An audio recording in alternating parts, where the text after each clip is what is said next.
those of you who hasn't realized yet, we are making a ladder as a towel rack. And a ladder is characterized by having 2 longies and several shorties in between. So I started by ripping up a slab of oak into 4 longies, and then I took 2 of those longies and cut them into 4 shorties. And that will be the basis for my ladder.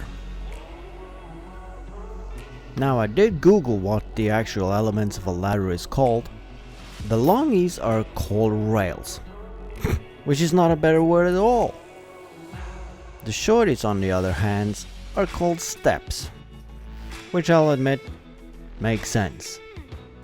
So for the rest of this video, I'll call them rails and steps. Although I think longies is a much better word.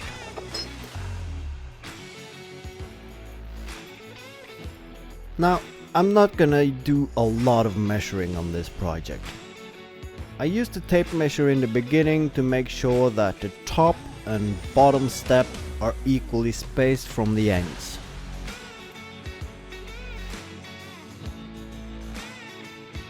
And then I make sure that the 2 in the middle are equally spaced between those. And that's about it. All the rest of the markings and fittings are done just drawing a line along the edge of the steps. That's gonna make sure that when I cut the notches in the rails, they're gonna fit perfectly to the steps. That's the plan, at least.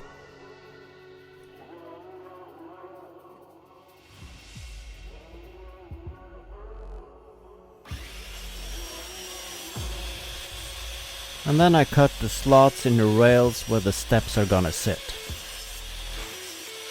Making sure I'm really careful creeping up to any pencil mark. Because if you cut too much here, there's really no turning back.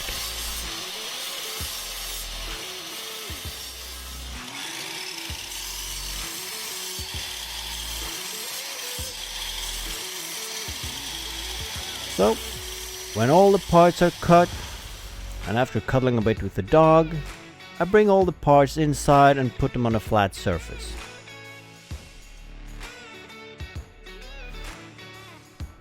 And then I trace the center lines of the steps onto the rails.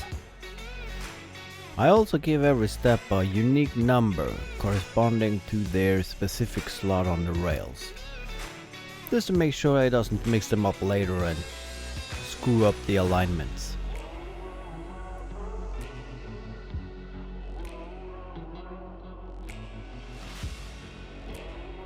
And then I flip the rails over and I mark the center point for each and every step on the outside of the rails. Here is where I'm gonna drill the holes to put the screws in. In any other circumstances, glue would be more than enough to hold everything together. But since this one is gonna live in an environment where the temperature and the humidity varies through the day, aka a bathroom, I'm gonna add screws, just to be on the safe side.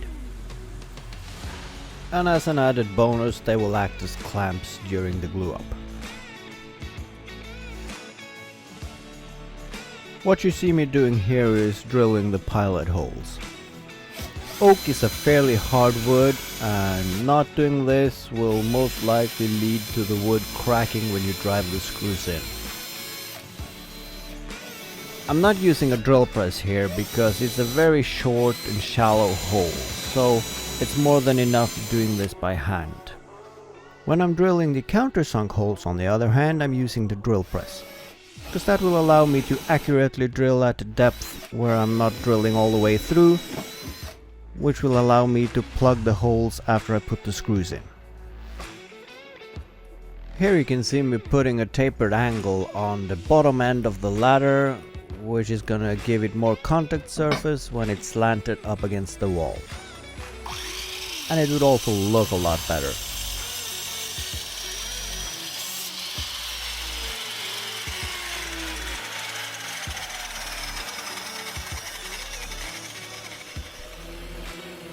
Then it's time to bring out the drill press and drill the countersunk holes for the said plugs that are gonna cover them up again after I put the screws in.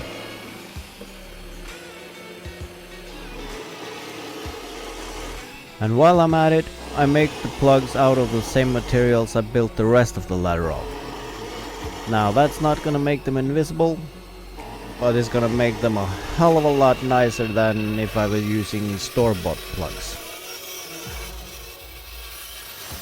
In hindsight, I should have used copper inlays or something to contrast the wood, but since we are now in voiceover, it's too late for that. And then it's time for some light pre-assembly by whacking it with a meat mallet.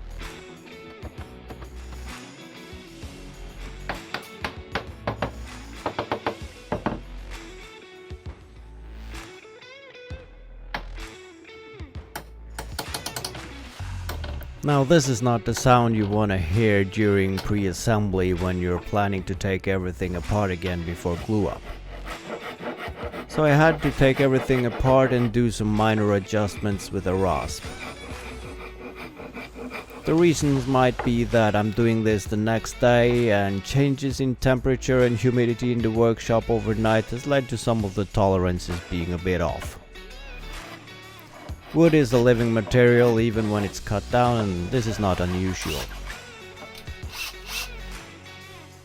And as earlier, I'm pre-drilling through the holes and into the steps, making sure that they don't split when I drive the screws in.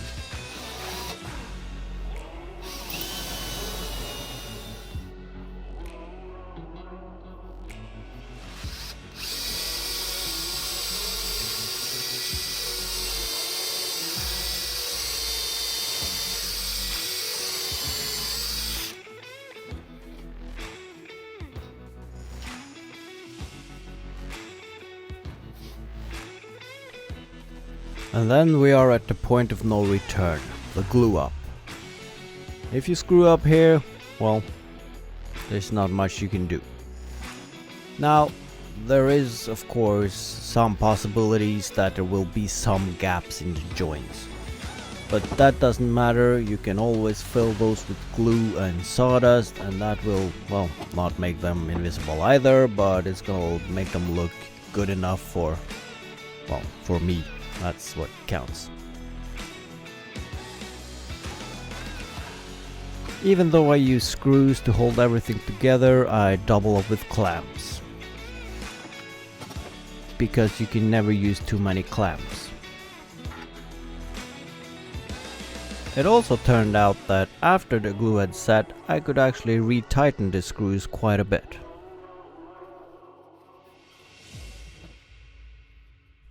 And that was it for the day. The next morning it's time to remove the clamps and prepare for the two most boring parts of any project: removing glue residue and sanding.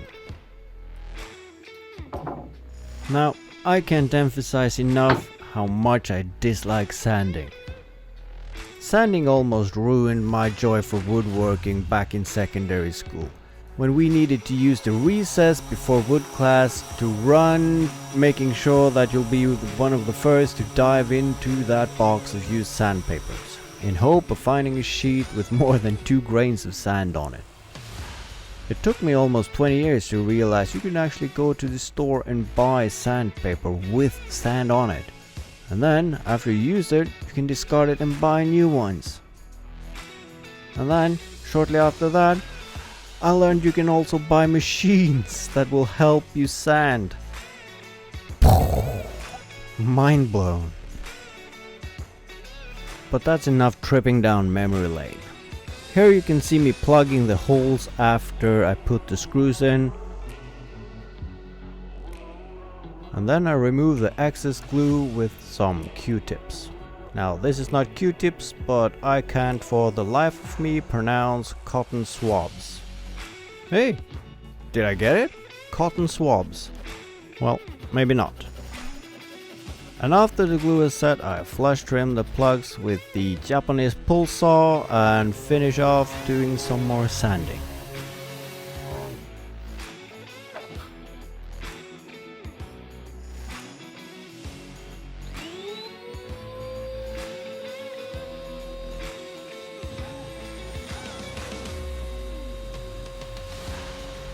And now we are at the step in the process that really transforms the project the most, the router table.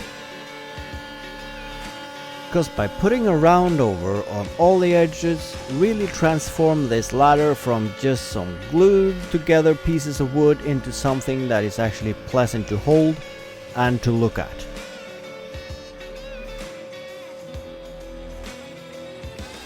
Yep. If you thought we were finished sanding, you were wrong. Luckily, this is just the final touch up before we get to put the oil on, which is really nice.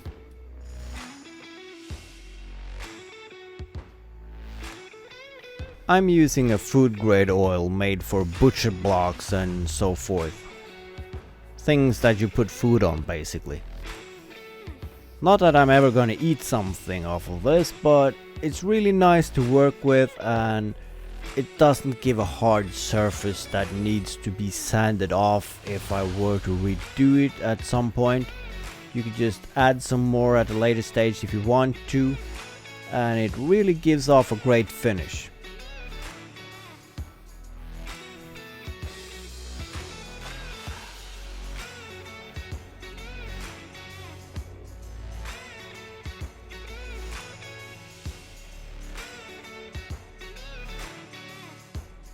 As a final touch, after the oil is dried, I put some rubber feet on. Not to give it added friction, but to lift it off the floor, removing the possibility of any capillary actions. And that's it.